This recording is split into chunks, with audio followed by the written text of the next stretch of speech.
want to elaborate just a little bit on kind of the double standard that we kind of have for Detroit and Baltimore, considering a great Monday Night Football game that we just witnessed. I'll get out of the way firstly that, like, okay, this video is just a little late because this video should have come out a couple days ago after the matchup between the Ravens and the Lions. I find it very funny just kind of how the narrative has shifted a little bit from Detroit, where after they lose to the Packers, it's like, oh my gosh, this is why you don't get rid of your two coordinators. You know, Lions are washed, same old Lions, they're a bum team, they're back to square one. And look at what they've done since. Now, okay, you beat up on the Bears. Hey, there's a lot of teams, except the Cowboys, that are probably going to beat up on the Bears this year. But the fact that you go drop 52 on the Bears, win, get back to an even 1-1, and then with all the, like, you look at all the stats of how, like, okay, Lamar's only lost twice to an NFC team.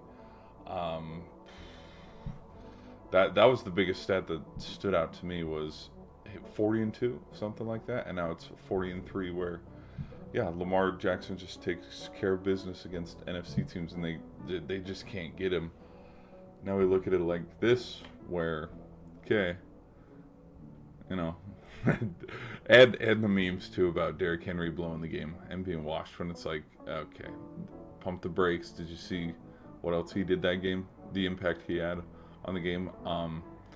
I think it comes down to just closing out games and being able to close out games, because both defenses, I will say too, run defense, they couldn't stop anything. So, like, even when you look at a team like Cleveland, who got blown out by the Ravens and then barely beat the Packers, or you look at a team like the Rams, who don't look as flashy in, okay, this is how we're going to beat you, they still have a good defense and they still have a good front four. So I think it's just kind of funny now that after the first week 1 loss to the Packers, now everybody's back on the Lions again, saying, okay, this team's an NFC favorite. Guess what? They were always an NFC favorite.